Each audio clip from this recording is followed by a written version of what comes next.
अमेरिकी राष्ट्रपति Donald Trump ने सोशल मीडिया पोस्ट में ईरान के खिलाफ अब तक की सबसे बड़ी आर्थिक कार्रवाई का ऐलान किया है। उन्होंने इसे इकोनॉमिक डी-डे बताते हुए कहा कि ईरान को पूरी तरह आर्थिक तौर पर अलग थलग कर दिया जाएगा।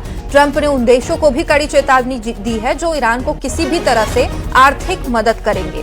ट्रंप ने तेल तस्करी, कैश ट्रांसफर और फ्रंट कंपनियों पर भी रोक लगाने की बात कही है। उन्होंने एक बार फिर कहा कि वो ईरान को कभी परमाणु हथियार नहीं बनाने देंगे।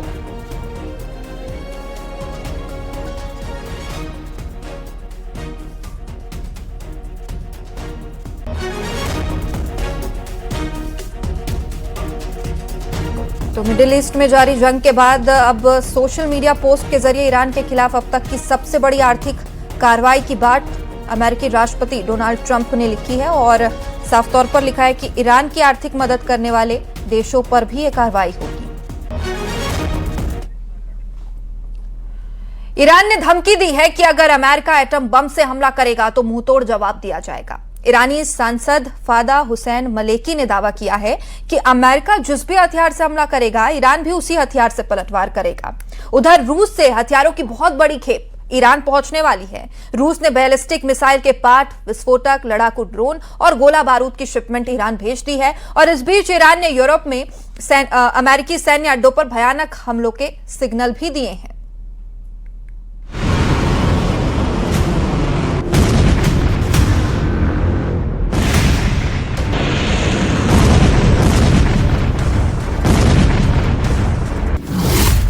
युद्ध के सीन से इजराइल आउट हुआ तो यूएई की एंट्री हो गई है।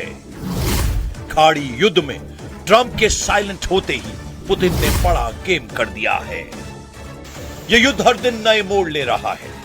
जहां कभी अमेरिका हावी था, वहां अब ईरान अपनी मनमानी कर रहा है। ईरान ने धमकी दी है कि ट्रंप ने 12 दिन के युद्ध के बाद बार बार धोखा दिया है। उसे अब ईरान बर्दाश्त नहीं करने वाला।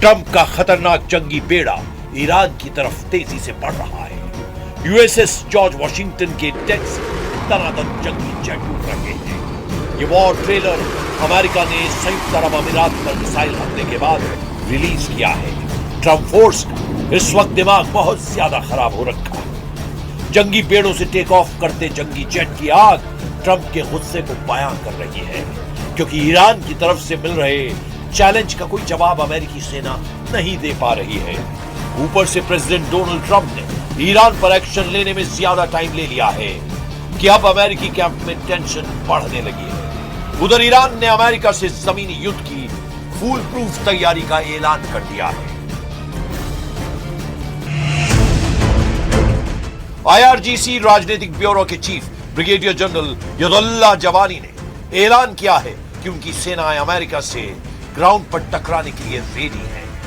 आईआरजीसी प्रवक्ता हुसैन महब्बी ने अमेरिका और उसके सहयोगी खाड़ी देशों के बुनियादी ढांचों जैसे एनर्जी नेटवर्क, पावर प्लांट और इंटरनेट से जुड़े सिस्टम को ईरान का अगला टारगेट बताया है।